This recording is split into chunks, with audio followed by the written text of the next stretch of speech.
Okay, Brandy. Great. Donna, please go ahead. Let's begin. Well, good afternoon, everyone, and good afternoon if you're on the East Coast, and good morning if you're on the West Coast. My name is Donna Ennis, and thank you so much for attending How the Internet of Things Can Improve Your Manufacturing Operations. We have a jam-packed day of information for you, and so we're going to get started. I'd like to start first by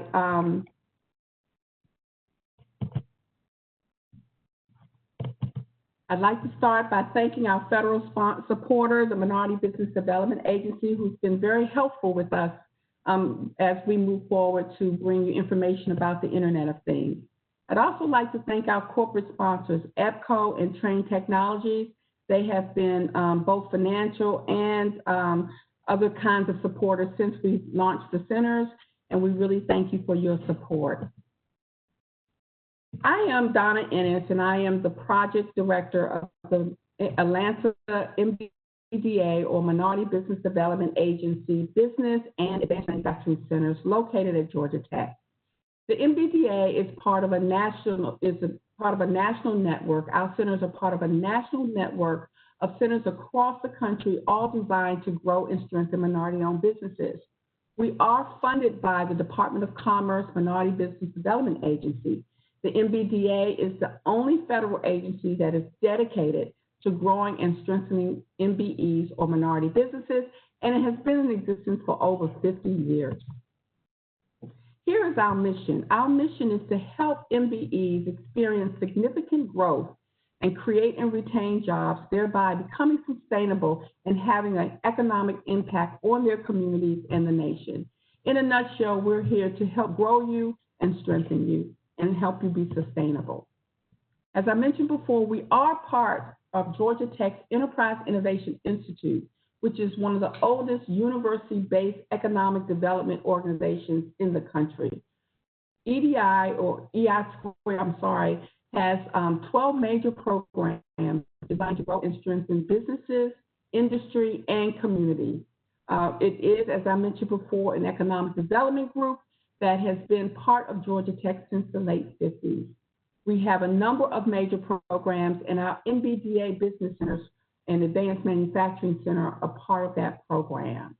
Our MBDA Business Center was launched in 2004. We are one of the top performing centers, bringing all types of impacts to our companies.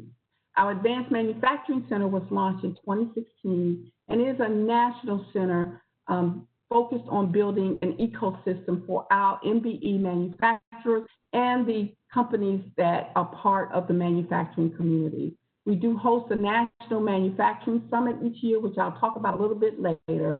But we're really excited today to bring you the Internet of Things, or IoT, program through our Advanced Manufacturing Center, because we recognize that the IoT touches everything that we do in life today, and you'll hear more about that later.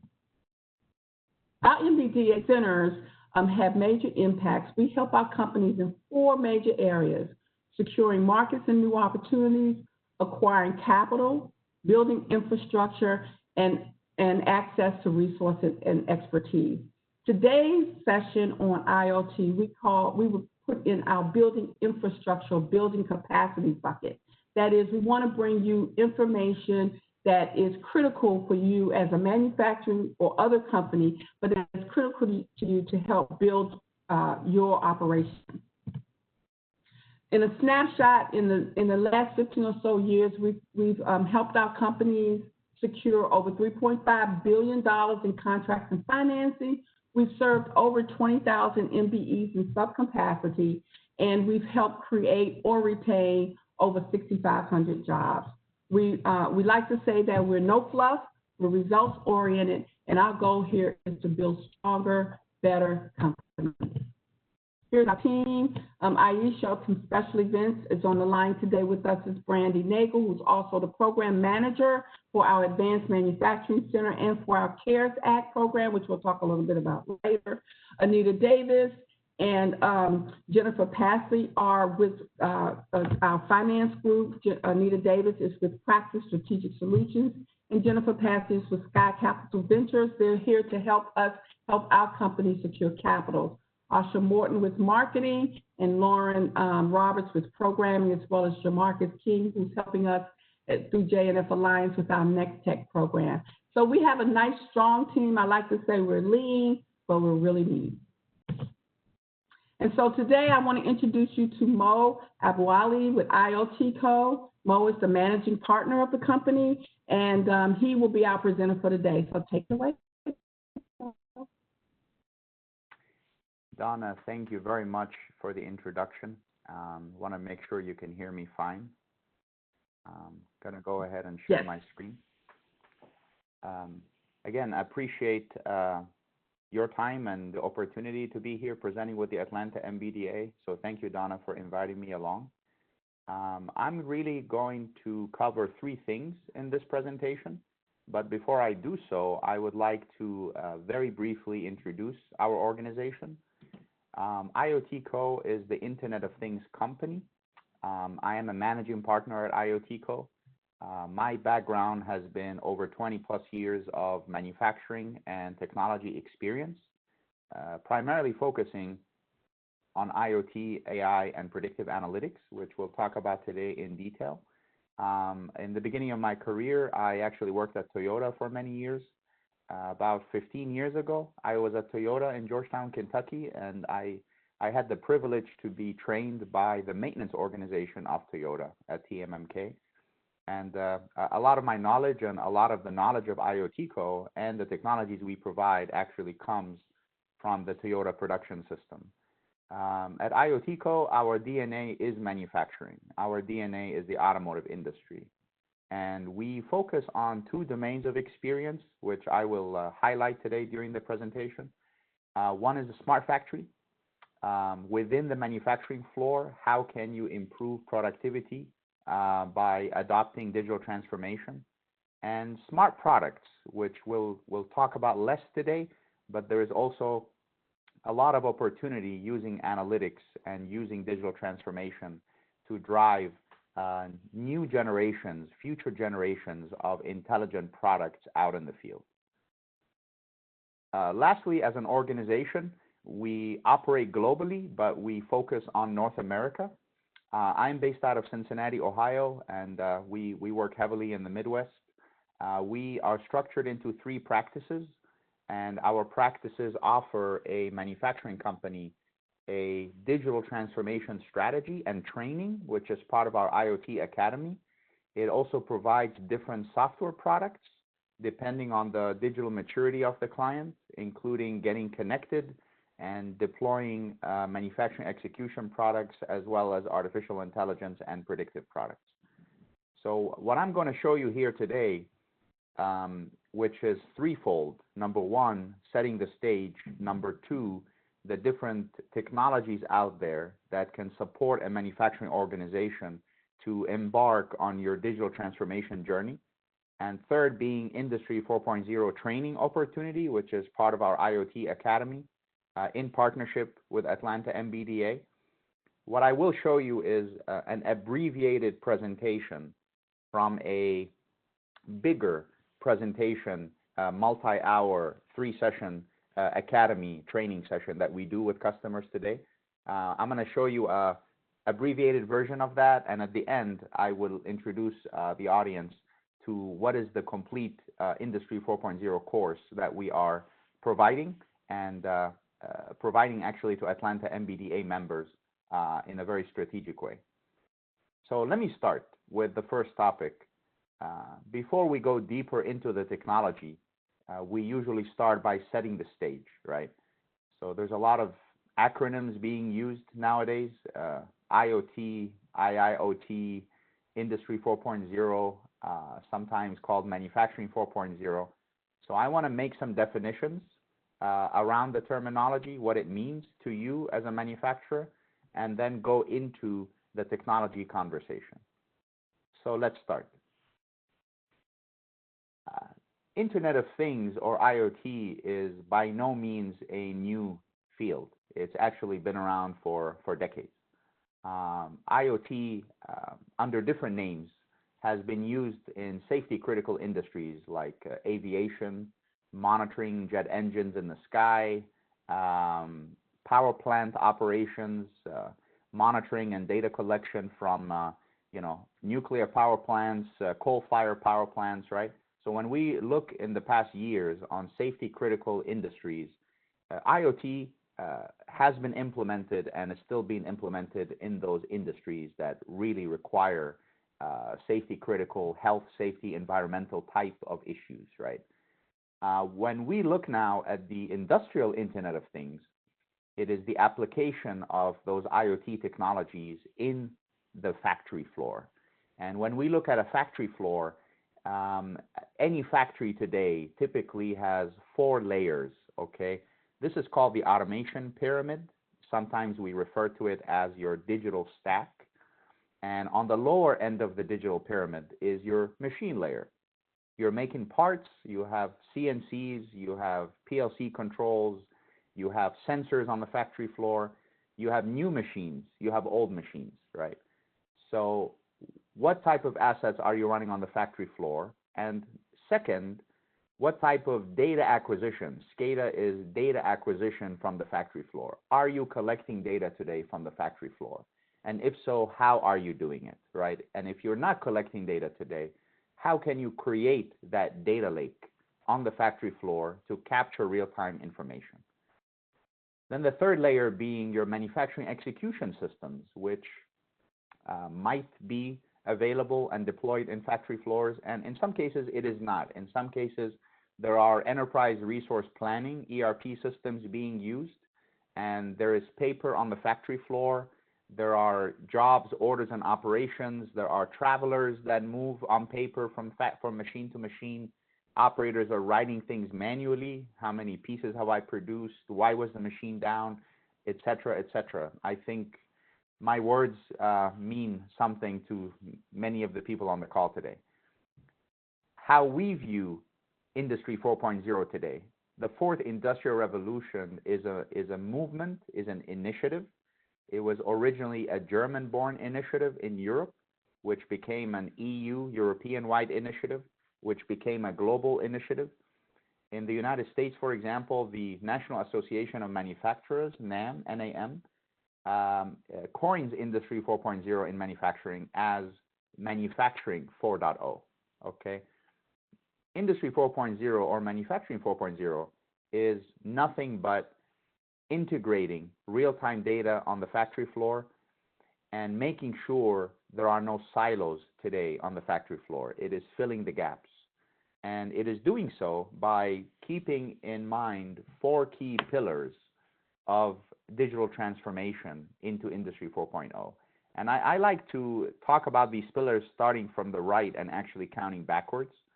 I like to also always talk about ROI first. What is the return on investment from a manufacturer putting a digital transformation strategy in place, right? So we like to think business case, and the way we also do our training is business case oriented, case study oriented, that would then drive a reason for deployment and adoption of Industry 4.0 technologies, right? So why are you doing this? Are you trying to improve uptime? Are you trying to reduce scrap on the factory floor? Are you trying to improve throughput? Are you reducing overhead, reducing spare parts? You have a lot of maintenance spare parts waiting for machines to fail before you fix them. What is the business case? The business case then goes into selection of an area to initiate your digital transformation effort. So you might select a plant, you might select several machines or a line within the plant, and then we look at what is the readiness of the factory floor. Are the machines connected? Okay.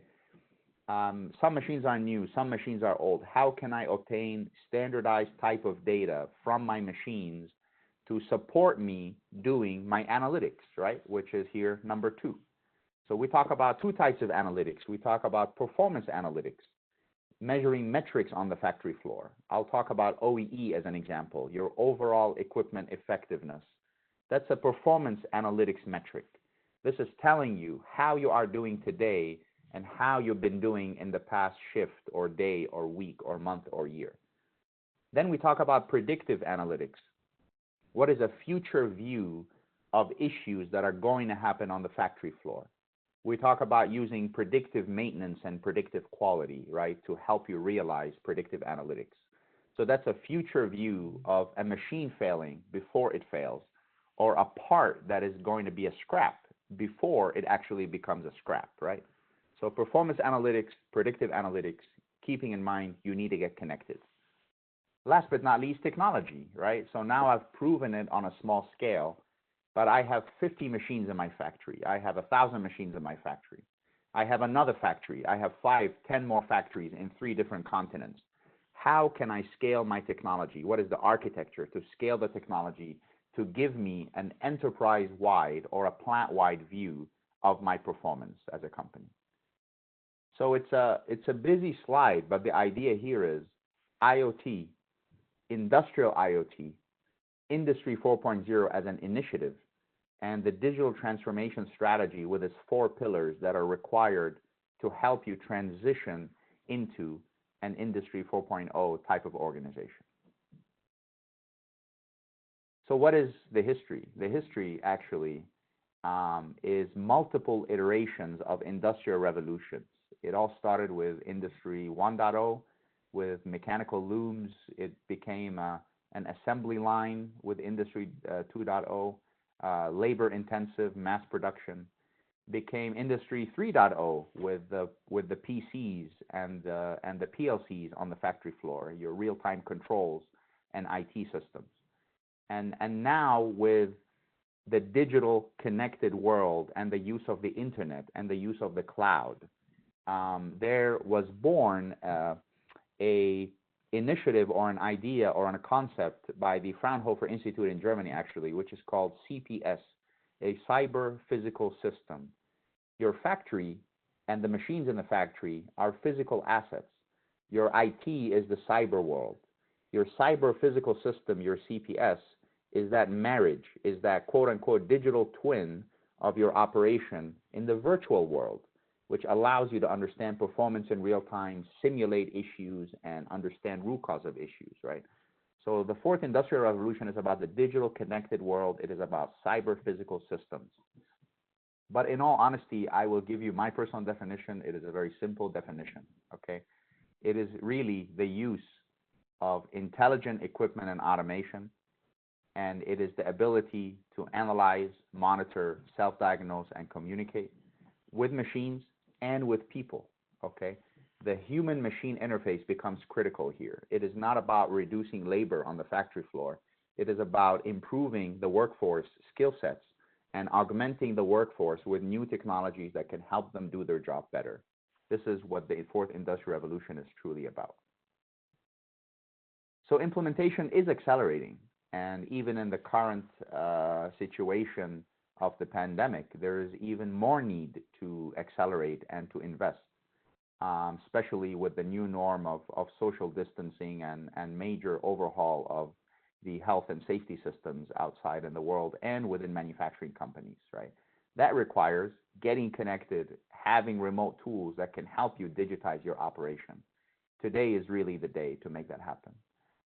And the reason implementation has been accelerating in addition to that is supply chains becoming more and more complex.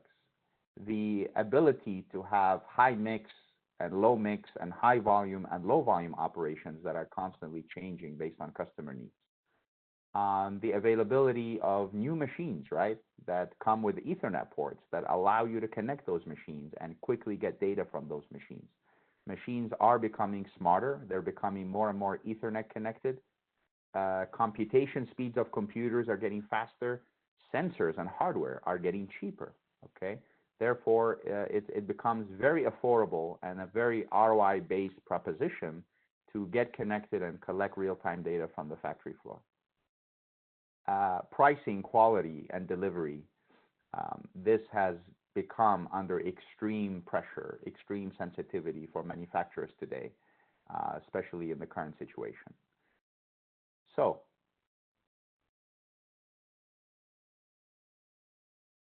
how about challenges? In addition to the opportunities and the implementations accelerating, there are challenges today when you look inside your factory, when you look inside any factory. And the challenges really revolve around 3 things: people, process, and technology. And in the bigger training that we do, we actually talk about each one of those sections in a great length of detail. But today we're gonna summarize it in a simple slide. And the first point being, if I look at technology, IT systems, right? When I showed you the automation pyramid, a lot of manufacturers today have legacy IT systems in place. Your ERP systems might be a bit older.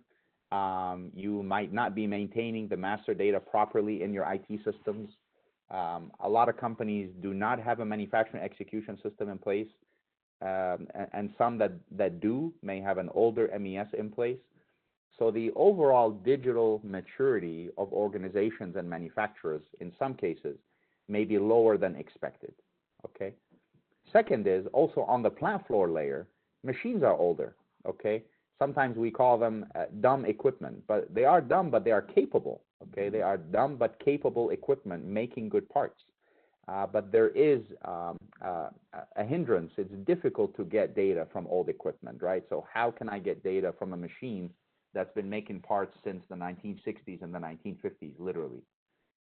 Then comes the workforce, right? Putting real-time visualizations on the factory floor and putting PCs and web browsers that allow the workforce to touch a screen and input job numbers and so on and so forth is not for everyone. And the workforce is aging. And I'll give you an example in the aerospace industry. I visit factories where the average age of a machine operator in an aerospace company making engines is 55 years old. And that's a true statement. So how can you enable new generations of workforces and the aging workforces to be able to use technology to make improvements on the factory floor? And then you have new processes that you're also delivering, right? Once I deploy such solutions on the factory floor, a big issue is usually change management and the culture behind it. So how can we take this into consideration and deploy technologies in an intelligent way, so that the right information goes to the right person at the right time, and not to overwhelm them, right? Sometimes we say data analysis paralysis, right? We talk about big data. I'm not a personal believer in big data. I'm a believer in smart data that is able to deliver the right information for the right person at the right time. So how can you work around new processes and the change management behind it? And lastly, and for me, that's usually on the lower end of the scale, is funding, right? Sponsorship. But again, it is a true belief that you should always follow an ROI-based approach to do things. Again, there are affordable solutions out there, but there must be an ROI proposition, a justification. You must track that ROI, and in many cases, that eases the issue around funding. And in addition, of course, to a lot of government and state type of funding initiatives available, like the Atlanta MBDA is a great example of that. And Donna may talk about that at the end of the presentation. So those are our challenges today, and they are real, and they revolve around people, process, and technology. And it's important to identify those challenges and to create countermeasures for those challenges. So what is the business case, right? We're setting the stage here, and I mentioned the 4 pillars, and the first one is ROI. And what you see here are true examples from manufacturing organizations today, large and small, that have embarked on a digital transformation journey. They have started the transition to an Industry 4.0 type of operation. And they've actually experienced the numbers that you see here. These are true numbers surveyed from manufacturing firms that have been able to increase their OEE, for example, which stands for overall equipment effectiveness, by 5 to 20% at minimum, by improving availability, by improving their performance and efficiency, and by reducing scrap and improving quality. And overall, labor productivity gains are significant, moving away from a paper-based environment that also has a lot of prone to a lot of potential human errors. Labor productivity gains have also been quite significant using automation and digital tools. And if we look specifically at one of the use cases that I'll show at the end of the presentation, using artificial intelligence for predictive maintenance and moving from a reactive time-based maintenance operation to a predictive and preventive maintenance operation, you can sustain high levels of uptime. You can reduce spare parts in your inventory, which is a big overhead. Why would I need a large spare part of inventory if I can actually understand future behavior of the machine and predict if a spindle bearing on my CNC machine will fail before it actually fails, right? So we're seeing reductions of at least 10 to 20% of spare parts in inventory today by folks adopting a predictive maintenance type of strategy. And last but not least, your MTTRs, right? Your mean time to repair and your mean time between failures. Those are key maintenance metrics that some manufacturers are tracking today. Not only are they able to reduce their MTTRs, but some of them have actually optimized their preventive maintenance schedules in such a way that they've eliminated maintenance weekends. A lot of them were a bit open, 7-day or 6-day maintenance operation, but many of them, most of them, have been able to restrict their maintenance activities now to be a 5-day, Monday through Friday, versus having costly overhead maintenance on Saturdays or Sundays. So think business case. What is the business case driving your operation? Think big, start small, quick wins, and those wins will provide you the ROI to justify continuing your transition to an Industry 4.0 factory. So now that we've set the stage, I want to go through what I call digital tools of the trade, okay? I want to go a little bit deeper into the technologies, and there is really 5 of them, specifically 4, but going into training as well at the end. And it really depends on an assessment of the digital maturity of the manufacturing facility, okay? And I think it's very important to, and I'll show that at the end of the presentation, there is an approach where we can assess what is the level of maturity of the factory today, and what is the appetite that would allow us, for example, to deploy a predictive maintenance solution using AI, which is usually in a higher mature type of operation, versus just getting machines connected and collecting some key parameters from a machine and maybe having a nice visualization of it that is used by the continuous improvement team, right? Which is usually the beginning, the starter of a digital transformation journey, right?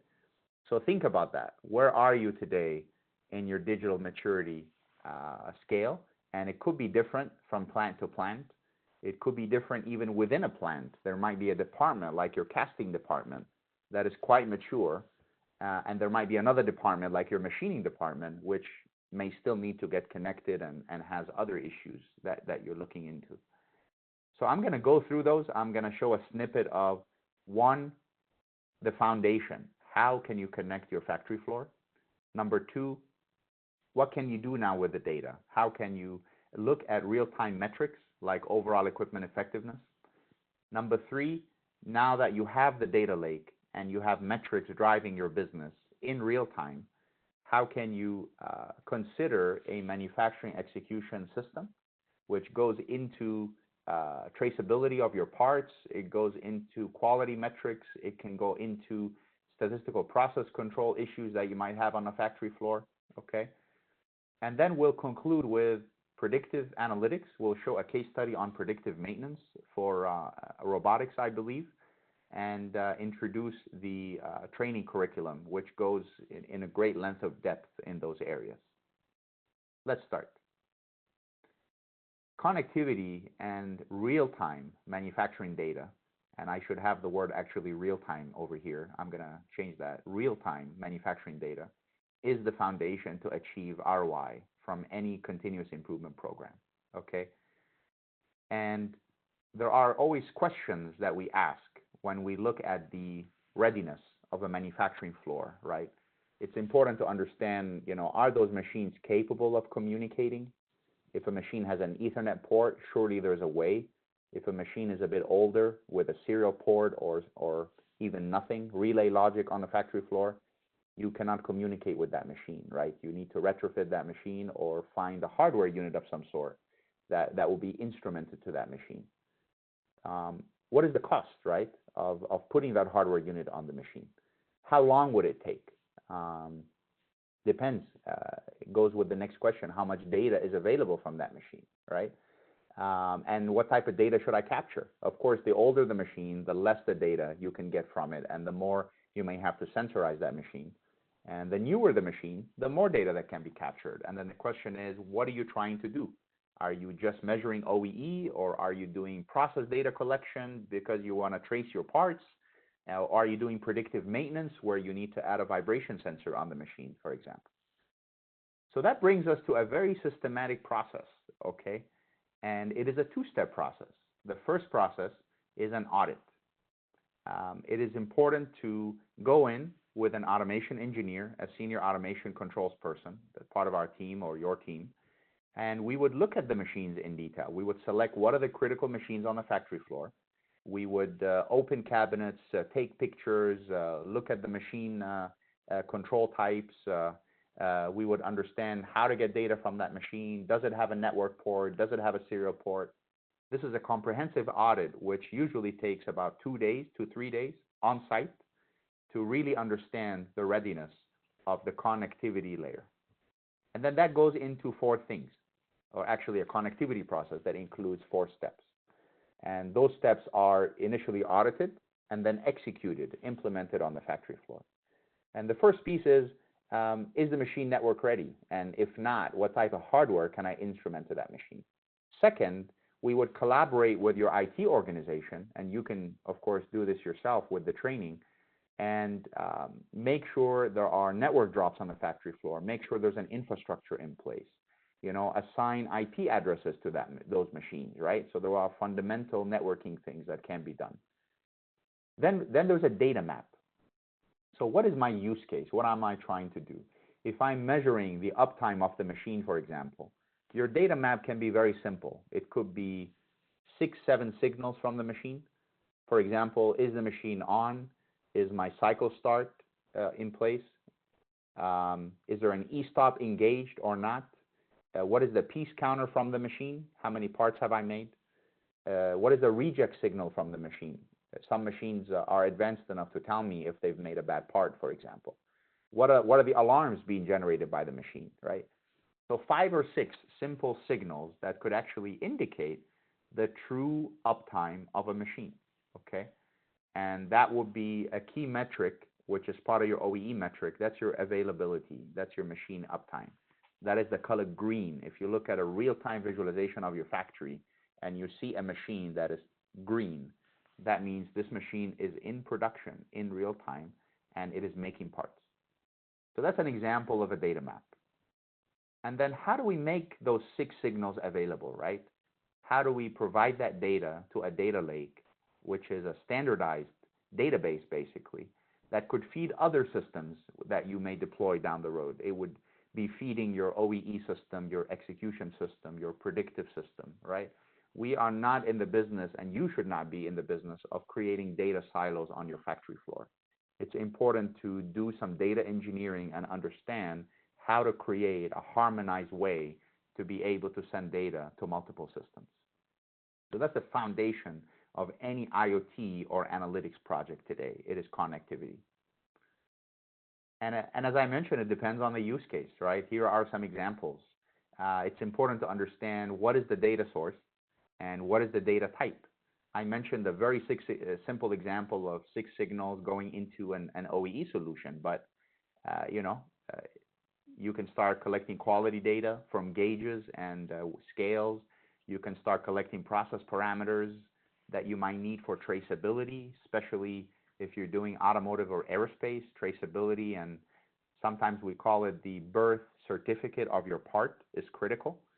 You need to track in an automotive program, for example, you need to be able to trace that part for about 15 years. You know, that's a long time. So how can you do that? You need data to do that. Just imagine the amount of paper you might need to be storing if you want to trace an automotive part for a 15-year program. That's a lot. Attribute data, and so on and so forth. And then making the data available. And what I'm showing here are just examples of commonly most widely used off-the-shelf solutions today. Okay, there are historians and there are SCADA systems, which are data acquisition systems. It's important to understand the pros and cons of these different systems, and it's important to select the right solution, right? In terms of cost, in terms of technology, in terms of architecture. So there are ways to make that happen, and that involves the audit, of course. And as an outcome of that audit, you will be able to see a recommendation of, here are the top 2 or the top 3 connectivity databases or historians that would be recommended for your facility. I give you a simple example. An OPC historian like Kepware supports about 100 different machine drivers. So if you have a factory floor that is quite a variety of different machines, all kinds of control types. I got Siemens, I got Allen Bradley, I got Fanuc, right?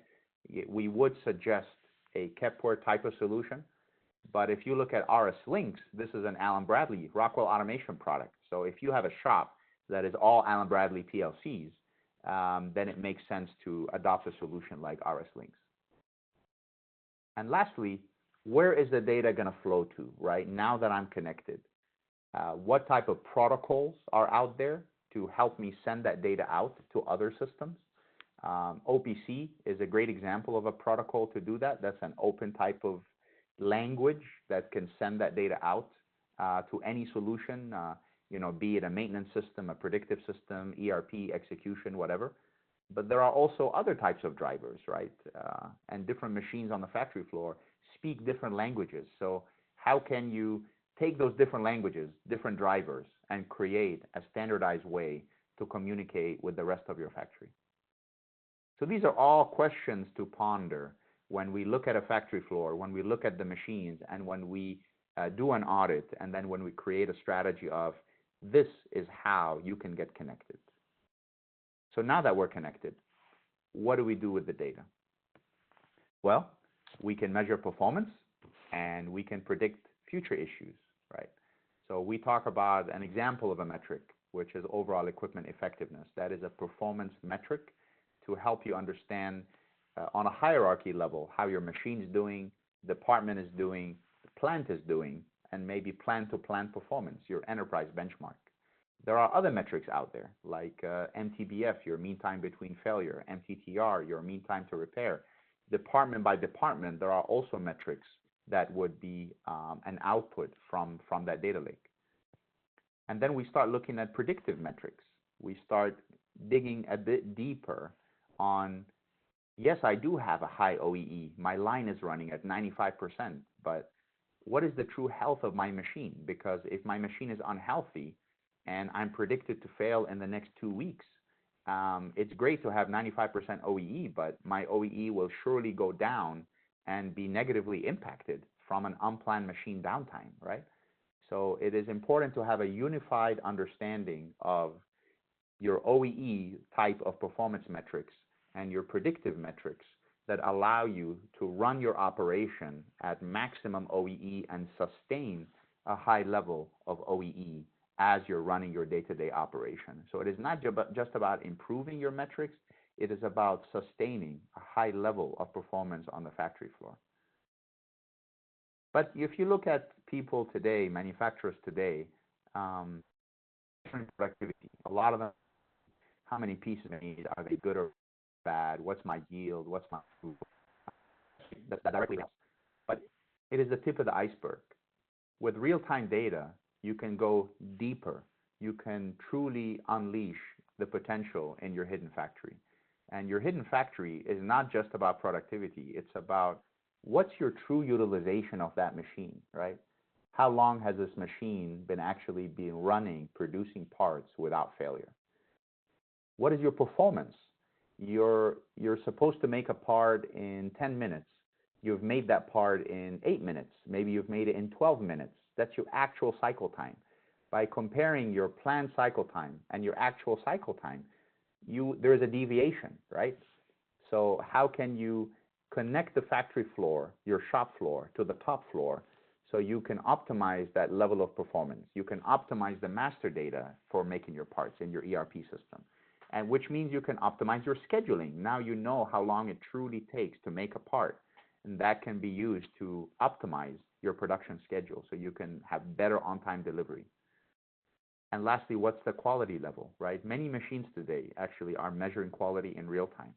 So how can you capture that real-time quality data from your gauges, from your CMM machines, and use it not just to count goods and bads, but to understand truly what is the root cause of making a good part or making a bad part, and how can I improve quality levels and productivity. So those are historic metrics. And then you have predictive metrics. So now we will show two examples. We're going to go into the third tool, which talks about OEE, and then we're going to go a little bit into the predictive and show you how those metrics are actually generated. So let's talk about overall equipment effectiveness. This is an example, okay? My view of metrics, our view of metrics is, A, they must be in real time, okay? Machines are intelligent. ERP systems are intelligent. By integrating your plant floor to your top floor, you're able to generate real-time metrics, and real-time metrics are actionable metrics because you have an immediate understanding of deviations, your plan versus actual. And this is actually a great example here. You can real-time see your OEE for a specific machine, and you can real-time see your plan versus actuals. Gone are the days of hour-by-hour charts. You know, hour-by-hour charts are great, but you can receive that information in real time from the machine. You can see your red line. This is your target throughput. This is the number of pieces you need to produce every minute or every hour during the shift. And then what you're seeing here is the actual production of that machine, which is captured in real time from the data lake, from connectivity. So if I'm a plant manager looking at this data, I would immediately see a deviation. My shift has started at 1 p.m., say. I immediately started with a deviation. I haven't caught up by 2 p.m. So a plant manager could make a decision here and go on the floor, support the operators. There is some actionable decision that can be made because we need to catch up. And then at 3 p.m., we actually caught up, and we were behind again and caught up at the end of the shift, right? But in today's world, when you go into a typical manufacturing plant, they are usually, what's a good way to say it? They do not know the score. What is the score of your manufacturing facility? You don't have to wait until end of the shift when your ERP system gets updated and the paper on the factory floor gets taken by a person and input manually, potentially into a spreadsheet or an ERP system, right? This is delayed information, and by using connectivity and using visualizations like this, you're able to move away from a delayed operation into a real-time proactive operation. And you do that by getting connected and getting real-time metrics displayed to the right person at the right time. Of course, many of these solutions that you see here are accessible from anywhere and anytime. The IT world is progressing. Those solutions are also standardized. They can be displayed on a line level like you see here, and then they can be scaled up, right? So you can have an enterprise view of the operation. You can compare building to building and plant to plant. So now that I am connected, now that I have a data lake, and now that I'm collecting some metrics in real time, what else can I do in my manufacturing facility? And in our course, we're going to go a lot deeper. But if you look at the MESA organization, which is the Manufacturing Execution Systems Association, it defines 4 key areas of digital solutions that manufacturers should pay attention to, okay? What we just talked about is just the first pillar of that. It is production operations. It is counting my downtime. It is counting waste. It is visualizing OEE, maybe tracking my job, right, in real time. But if I go a little bit beyond that, I have my inventory to take care of. I need to print labels on the factory floor. I need to do traceability. I have to understand the genealogy of my part. From the first operation, operation 10, 20, 30, 40, 100, from the raw material until the end product, I need a birth certificate of that part. I need to know which person ran the machine, how the machine performed, what were the process parameters coming from the machine when my part was being produced, right? What was the torque on my spindle? What was the temperature of the cavity of my mold, right?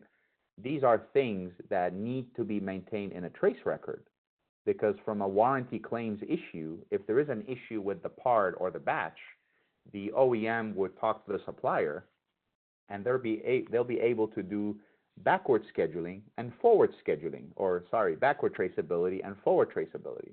So they would understand if other parts were impacted due to that quality recall issue. And they would also be able to go deeper into that part in the trace record and understand, oh, maybe the temperature on my machine was leading to a quality issue on my part, right? So traceability is becoming key, and it is a natural extension to getting connected and having metrics. Now you're able to start meeting regulatory requirements and more stringent requirements that are posed by the OEMs, especially in the automotive and the aerospace world, and medical devices and pharma. Then we look at quality operations, process data collection, statistical process control. A lot of SPC and quality today is either done manually or done offline using solutions like Minitab and SPSS. Those solutions are not connected. They are not real time. They are good solutions for automating quality data, but it is important to start harnessing that data lake and using it, not just to improve machine uptime, but also to be able to reduce scrap and improve productivity and quality metrics on the machine. And lastly, maintenance operations. And I'll talk a little bit more about predictive maintenance here in a second. But the overall arching umbrella here is, how are you managing your maintenance today? How are you managing your spare parts today? Is it an access database? Is it a spreadsheet? Is it an automated tool of some sort? How are you doing your PM schedules, your preventive maintenance schedules? Are they time-based? Are they more proactive?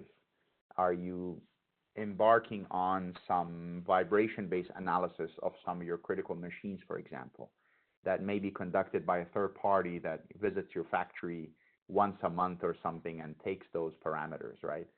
So from a lower level of maintenance maturity, I would say maintenance 1.0 to a maintenance 2.0, 3.0, 4.0.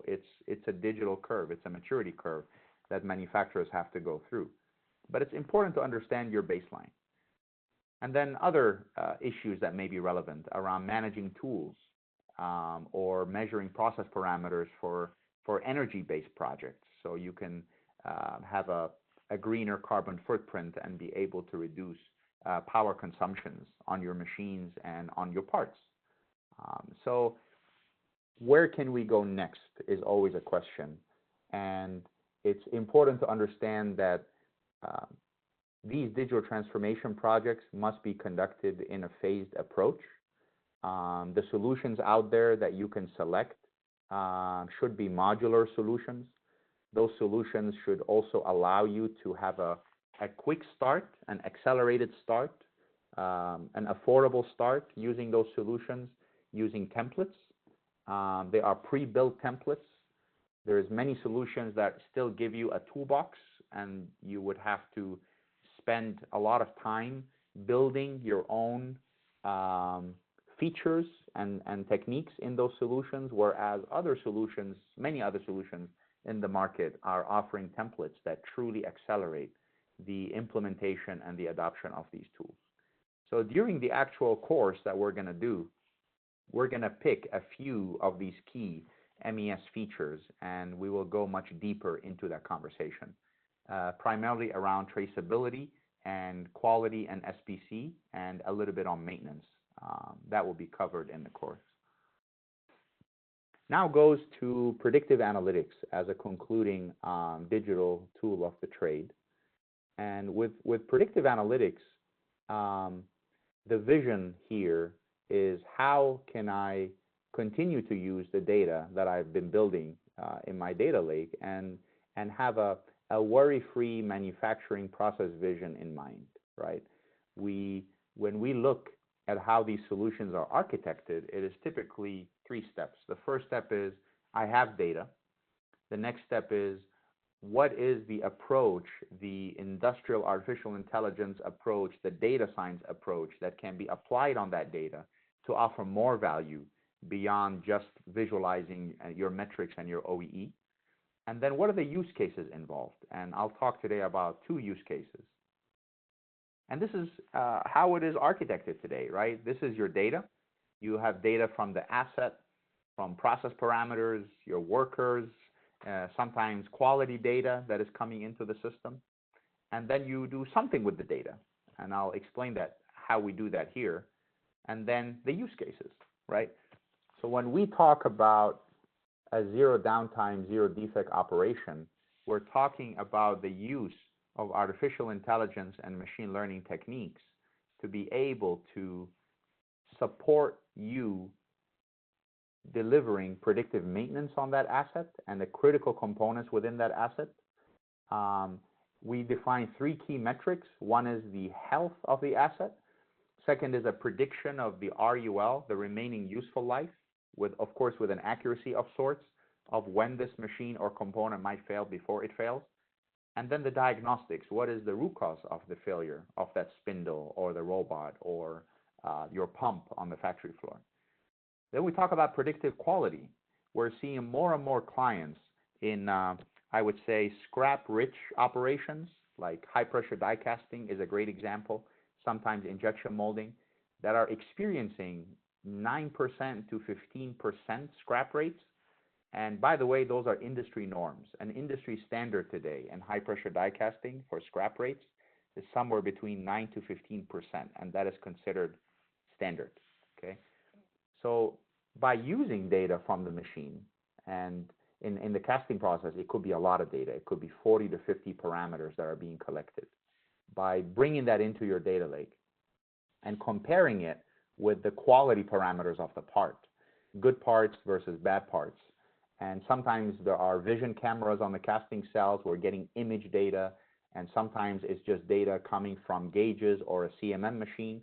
But correlating the machine data with your quality characteristics, those 2 data sets, you're actually able to use AI to build models that can start predicting if you're going to make a bad cast before it actually leaves the machine, okay?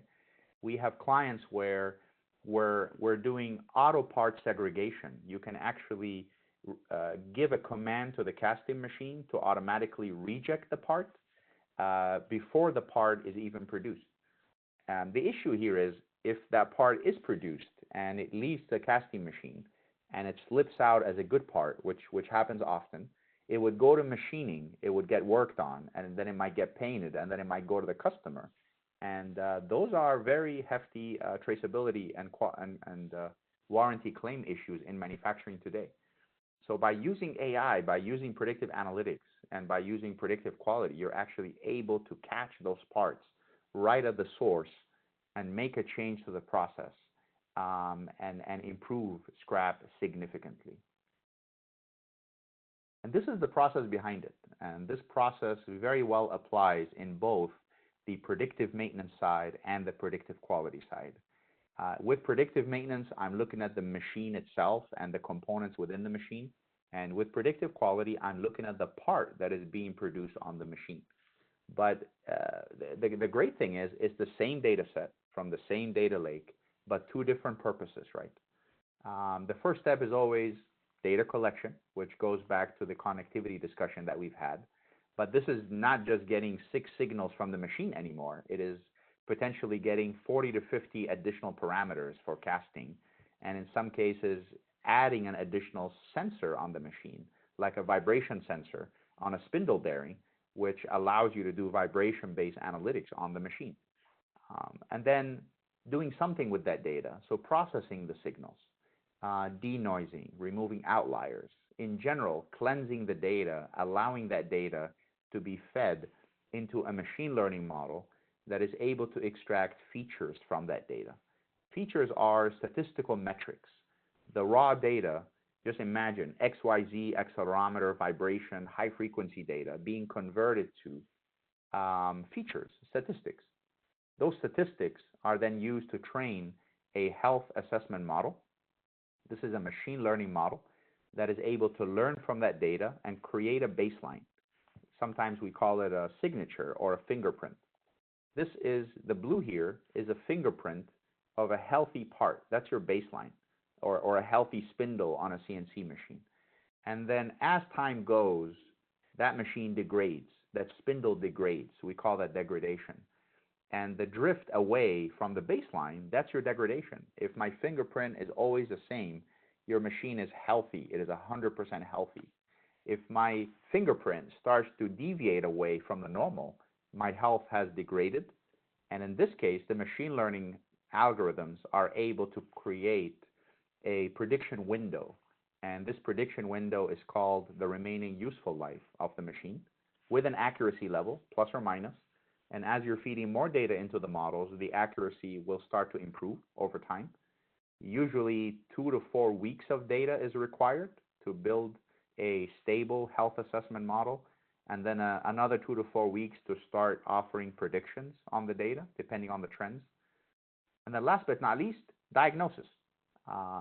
What is the root cause? If I'm telling you this bearing is going to fail within the next 2 weeks, why is it going to fail? Is it my inner race on the bearing going to fail? Is my outer race on the bearing is going to fail, right? What is the root cause? Because knowing that root cause will help me find the right maintenance person to send to fix the machine, find the right spare part to fix the machine, and even call the bearing supplier and find ways to improve the next generation of a bearing, or maybe a different bearing is required in the machine. So this six-step systematic process to doing predictive analytics is actually what's under the hood of doing predictive maintenance and predictive quality today. And we can do it 25 different ways, okay? And in the actual course, we will select a few of these key templates to discuss, depending on the audience and their interest. Industrial robotics. If you have robotics on the factory floor, you know, the joints are moving all the time. If you have a 6-axis robot, if that joint fails, it will bring down the robot. So how can I capture data from each of the joint axes of the robot and provide a quick understanding of when this axis needs the replacement, because there's a motor bearing in each one of those axes. If I'm looking at a CNC machine, my spindle bearing is a key issue. My ball screw, the linear guideway or the linear axis of the CNC machine may require attention. We're seeing more and more interest in the coolant, the lubrication system of the machine, right? If that coolant or lubricant gets contaminated by someone or by something, or if this coolant requires replacement and it is replaced too late or too early, right? We're measuring the chemical characteristics of that coolant, the pH, the oxidation level, the temperature, and informing the manufacturers, hey, you should replace the coolant now before it degrades. And if the coolant degrades, not only would it affect the machine negatively, but it would actually affect the part that you're producing on the machine. We talked about casting, high pressure die casting. You know, quality is a big concern here. Stamping machines, vibration sensors on key areas of the hydraulic presses or the mechanical presses, or in some cases we're doing very large automotive stamping presses like Schuler's and Aida, Komatsu. Vibration analytics is key, but in some situations where we're unable to mount intrusive sensors, like vibration is intrusive, you have to mount it, you got to drill a hole potentially, it is not allowed in some sensitive processes. So there are interesting ways to do acoustic analytics and listening to the sound emissions from the machine. And those sensors are less intrusive. They may be mounted somewhere near the machine, so they would not intrude on the machine itself. And there are folks out there in the steel industry and in the automotive industry that are using acoustic-based analytics to collect data from the factory floor and to apply AI and predictive analytics on that data. And last but not least, ancillary equipment, right? There are lines that may be running great, but there are some pumps or motors or even a compressor that is controlling a line or a big area of the factory. And those ancillary equipment or components, their failure could actually lead to the failure of the whole line or even a whole part of the factory. So it is not just about looking at the machines themselves, but some critical components of the machine or the line or the factory that are target for predictive analytics. And that goes back to the conversation of what is the business case and where is the best area to start that may be mission critical in terms of maintenance or mission critical in terms of quality, like in the case of casting. And those will be great candidates for an initial pilot so that the manufacturer can, again, think big, start small, and be able to implement it on a smaller scale, get the lessons learned, get the ROI, and be able to scale such solutions factory-wide and enterprise-wide. Very quick example for robotics. I think my message here is, predictive maintenance is not going to help you solve everything, okay? Predictive maintenance also has constraints, all right? I can capture a gear backlash, maybe I can capture a bearing failure on the robot, but I cannot capture a dead battery, right? I can't capture a cable failure. My robot has a cable that failed. So it is important also to understand what are the bounds, what can I do and what can I not do with predictive maintenance, because you still need to do your PMs. Predictive maintenance can help you improve your PMs on specific areas, but you must continue doing your PMs on non-critical areas. And I want to show this because it's important that we talk now about data science and AI and all these topics. It's also important to understand the audience, okay? The audience here is a maintenance person. This maintenance person, has a specific level of experience, a specific level of education, specific level of understanding, right? We should not expect the maintenance person to be a PhD or a data scientist, because they are not. So even though we need to talk about what's inside the technology, we also need to understand what is a human-machine interface that is meaningful for a maintenance person to use this technology. And it should be intuitive, it should be user-friendly, should be easy to understand, easy to work with, and allows them to trust that tool to make decisions and actions for their line of work, right? So if I'm a maintenance person and I'm seeing something like this, I'm seeing my machine being healthy, I'm seeing my robotic degrading, I'm seeing a prediction window of when the robot is going to fail, which is giving me time to act. Act meaning to schedule a PM or to order a spare part. And I'm seeing exactly which area of the robot is going to fail, right? So, please prepare the spare part for access number 5. Please create a work order for access number 5. There is no need for me to go and fix the whole machine, okay? This allows me to improve my labor productivity, improve my spare parts, and improve my PM schedule, right? So please note that user interfaces, human-machine interfaces, when it comes to digital tools, are key to success, because that goes back to the challenge that we showed in the beginning, right? Workforce, people, skill sets, people, process, technology. It is not just about process and technology. It's also about people. Health, prediction, diagnosis, intuitive, user-friendly. I will close here with just 2 quick case studies, and we'll discuss them more actually during the training session. We will actually invite co-speakers from industry during the training session. This will be truly a practical academy training. There will be a person from Maxion Wheels. They will give, their to arts. There may be a person from a casting company like Bocar who he or she will talk about how they were able to achieve predictive quality. Within 6 seconds, decisions are being made to automatically scrap a part using artificial intelligence at Bocar. But to get to this level, it requires you to be connected. It requires you to have metrics in real time on the factory floor. It requires you to have an execution system in place. And then it requires you to select a few assets and embark on using AI to tap into your data and offer more value for the operation.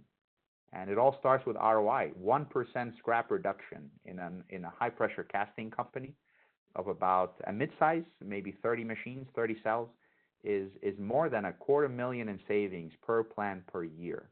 And those are true numbers for this type of industry. There's an Artificial Intelligence Leadership Award that is actually given now by National Association of Manufacturers, and those two were awarded this NAM AI award. One received it last year, and the other received it this year. So let's conclude with training.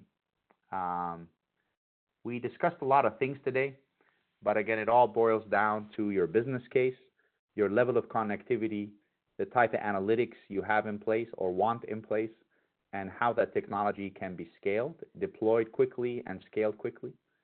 And it's important to understand that a Industry 4.0 transformation happens across these four pillars, but it starts with a proof of value. It starts with a pilot area.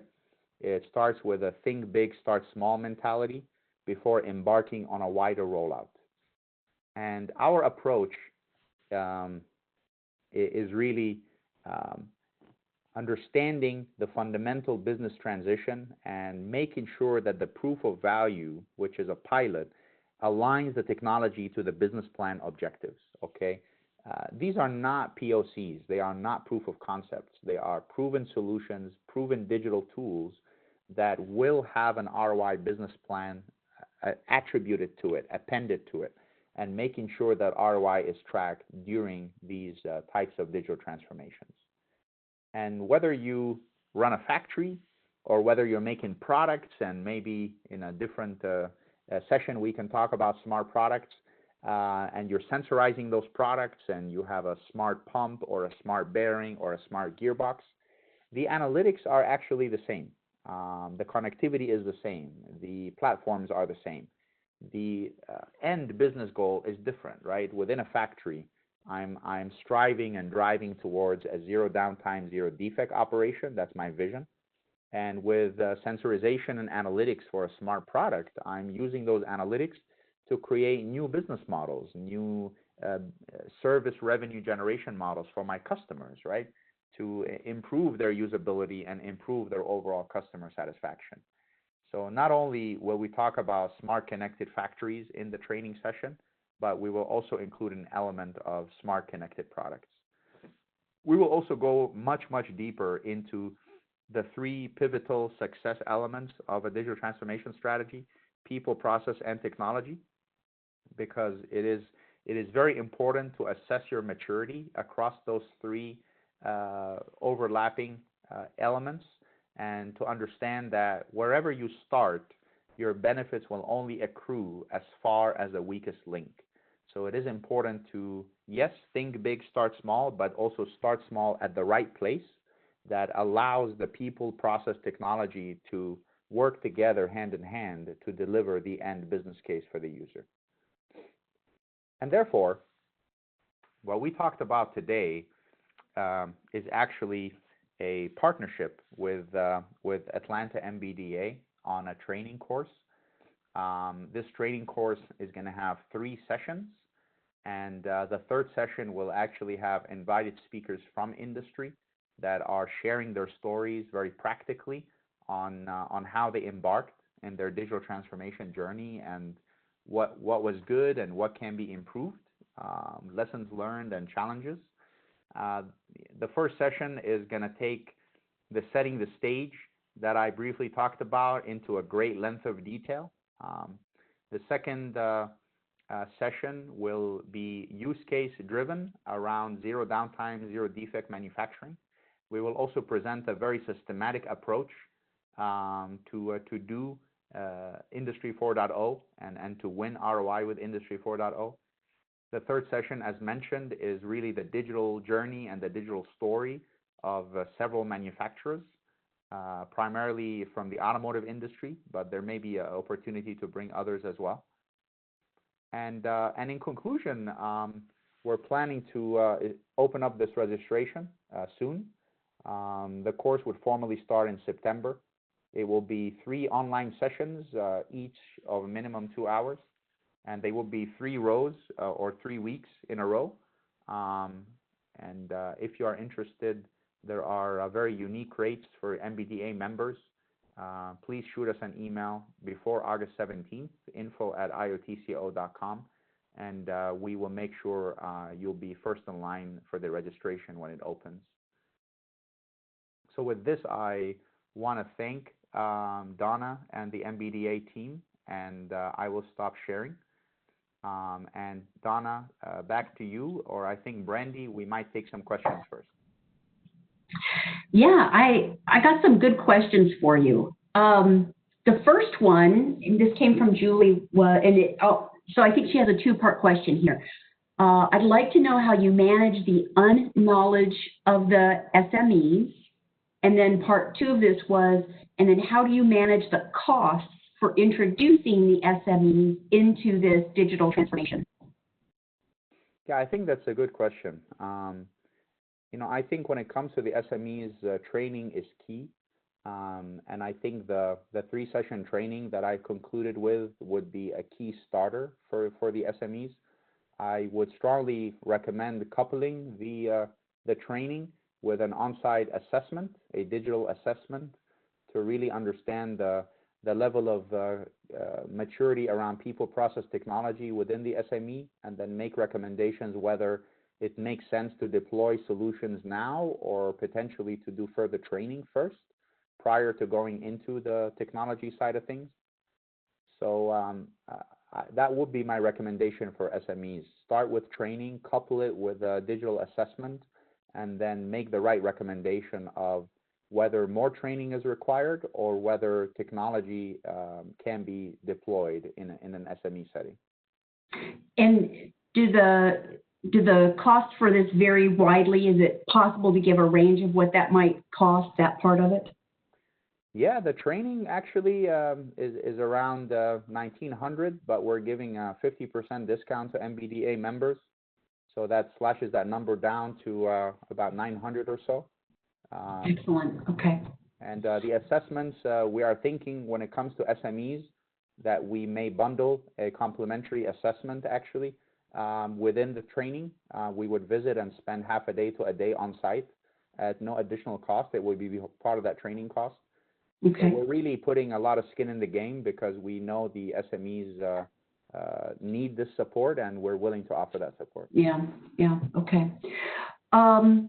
Next question is, during the plant connectivity audit, what are the most common problems that you see, or what are the most common problems that pop up? I would say a lot of problems and also a lot of opportunities. Just the age of the machines, and I think more in an SME setting, less in a larger corporation. Just machine age, really old machines, 60s, 50s. But I didn't show this in my presentation today, but there are hardware units out there that cost about $300, per machine. And at that cost level, you're able to instrument it to those very antiquated machines, and you can easily extract 6 or 7 signals that can actually give you that real-time metrics and automation on your factory floor. So I see machine age as a big issue, but I would counter that by saying there are very affordable off-the-shelf hardware units that could drive, I would say that could revive those legacy machines and have them start speaking to the outside world. Okay. You used a phrase earlier in your presentation, dumb but capable. Right. And I love that. It's not a smart machine. It's really good at doing what it does. But for the moment, it's dumb. But we can work on it. 100%. I like that. I liked your comment earlier, and this is a question from me about, you said there's a difference between big data and smart data. Can you talk a little bit more about that in this context? Absolutely. I think it goes back to the definition of the actual word smart, right? So, specific, measurable, attainable, realistic, timely based, right? This is a standard acronym for the word smart, and I think it really applies to data and metrics. I think I've seen many clients that have nice dashboards, and they're looking at 10 to 20 process parameters. Each one has a little graphic, and they have to manually look at them, and then some of them go out of whack and they send an alert. Some of them stay within bounds. So just imagine that you can access those 20 parameters, but overarching that is one metric that is looking at all the 20 parameters at the same time and telling you your machine is healthy, And then sometimes it tells you your machine is not healthy. You need to investigate. So you click on it, and then it shows you which of the 20 parameters is actually leading to the problem. So that's my view of big data, looking at those 20 parameters and trying to make a world out of the puzzle. And then versus smart data, looking at one indicator that is able to pinpoint to you which of those parameters is actually leading to a maintenance or a quality issue on the factory floor. Okay, interesting. Okay, so we have a couple of people on the call who are not specifically in manufacturing, but they're in allied industries, where I think they're either serving manufacturers or manufacturers are primarily their clients. And so I had two questions. One was related to how is IoT used in non-manufacturing, and then in parentheses it says, for example, construction, logistics, warehousing. So here's a very cool project that we embarked on, and I would say it's more around smart connected products, which I didn't discuss today. I'll give you an example. A company makes excavators, and the excavators are being used to construct homes or residential areas or even mining in the desert. And those excavators are doing, timely things, mission critical things, and sometimes they are safety critical. And there are areas of those excavators, or in sometimes AGVs that are mobile AGVs in the construction industry. And when they fail, they lead to loss of time, loss of quality, safety issues. So by using data collection from the engine of an excavator or from the battery that is operating a mobile AGV, and by being able to convert that data into intelligence on, is my AGV good to keep running in my construction facility, or is my excavator good to continue mining? This immediately ensures a high level of uptime and availability of those assets to make sure the construction projects and the mining projects are moving, on track, on budget. So I'm seeing more of a smart connected product play in those industries, even though the connectivity and the analytics are very similar if you have an AGV in manufacturing versus an AGV in the construction space. Okay, great. Those are the questions that we had. I'd like to turn the presentation back over to Donna. Thank you, Brent. Okay, well, thank you so much. And all I have to first say is, wow. Thank you, Mo, so much for such a detailed, technical, but easy, really, to understand presentation. I'm really excited about the partnership that we're embarking on, and through our Advanced Manufacturing Center, our Atlanta MBDA Advanced Manufacturing Center. Let me just see if this slide will, yeah. So I wanted to wrap up a little bit with, what resonated with me. One of your parting words are, think big, start small, act now. And I think a lot of times when people think of projects like IoT, it's got to be this huge project with, lots of costs and lots of people, but it doesn't have to be that way. So for those of you who are on the line, as Mo mentioned earlier, we are working with IoT Co to bring more extensive training to our companies and to you. We're also looking at how we can work together on some pilot projects. So we think the training and the potential audits would be a first start to determine, where you are in the world of IoT and how we can help you move the bar even further.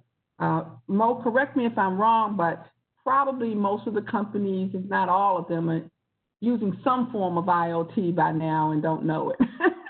May or may not know it, I should say. Oftentimes when we say IoT, they do think of the end product versus where they are right now. But when we go into plants, we see IoT everywhere. And so I think this is a great start for us. I really, really appreciate your presentation. As we wrap up, I wanted to mention, and I'm going to talk about some upcoming things, our National MBE Manufacturers Summit that we've been hosting for a while, and our CARES Act Assistance Program. You can visit us at nationalmbemanufacturers.org. You can go to mbemanufacturersummit.com. We'll talk about later. And here I have both my contact information and Brandy's contact information. Mo, do you have your information in the slide, correct? That's correct. Right. So you'll be able to reach out to Mo directly, through his contact information. These slides will be made available along with the recording. So feel free to reach out to us for further information and movement on your IoT. Make sure this moves. Okay, so the future is now. This is our upcoming National MBE Manufacturer Summit. 5 years, this is the 5th year. 5 years ago, we launched what is now the only national manufacturer summit dedicated to minority-owned manufacturers and the community that they serve and the community that surrounds them. It's an annual event. As I said before, we bring the community together, and to date, we've had over 800 attendees from 28 states, Puerto Rico, Canada, and DC. We're really excited about this flagship event because we bring education, networking, we do one-on-one meetings, we have keynote speakers. 2 years ago, we launched a manufacturing technology tour. The first year we went to Georgia Tech, all through Georgia Tech, so that attendees could see what was going on at Georgia Tech with regard to manufacturing. Last year, we went to the Kia plant, and we took a full bus of people to the Kia plant. And if you want to see IoT in process, that's the plant to go to. But we went to the IoT. We launched a couple of years ago an Innovation Pod Showcase, where we are showcasing the latest in technology and innovation related to manufacturing. Last year, we had about, I think, maybe like 18 pods going, people playing with robots and virtual reality, and it was just really cool. As you can see, some of the pictures here show that. We have a poster walk for our MBEs. This is our way that you, as an MBE, can showcase your company. So we don't do exhibits. We do the poster walk, and the attendees vote all day, all morning on the best poster, and during lunch, we award prizes, if you will, awards to the top 3 winners of the poster walk. So it's been an exciting opportunity for us for the last 5 years. This year, we're really excited because we are going virtual. As you well know, everybody's gone virtual because of the pandemic.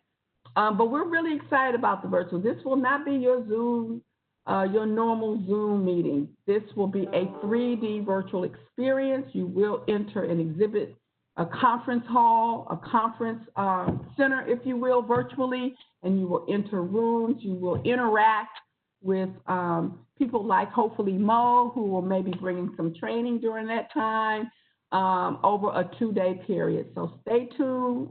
You will get the information about our upcoming National MBE Manufacturer Summit. We recently launched the CARES Assistance Act program.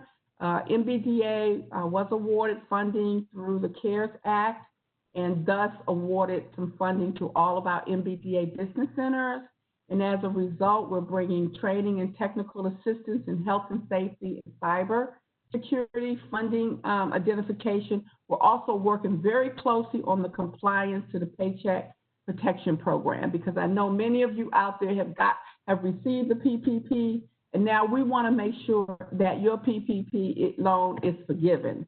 And so we know it's a lot of moving parts, so we're constantly staying up to date on what's happening with the compliance, and we have one training, and there'll be more training around that. We're also working very diligently on pivot strategies, conducting listening sessions and roundtables with you to hopefully help you either to survive and thrive during this time. This is our next safety and health program. We'll launch next week. We are doing a webinar on mitigating safety risk in a time of pandemic. Our Safety, Health, and Environmental Services group, known as SHES, and they are the OSHA group here at Georgia Tech. They've been around for 30 plus years, one of the top groups in the country. They're bringing the webinar to all of you about how to mitigate your risk during this time of pandemic. With that, we're also doing virtual consultation roundtables. So you'll be able to sign up to meet with our SHES group in a roundtable, ask questions specifically about what's going on in your facility or your office or with your employees, things like that, so you can get some questions answered during this time. And finally, we launched in our Pivot to Thrive roundtables, where we've got anywhere from 5 to 10 companies coming together 4 weeks, 2 hours per week, to really work together as a peer support group. We launched our first one 3 weeks ago.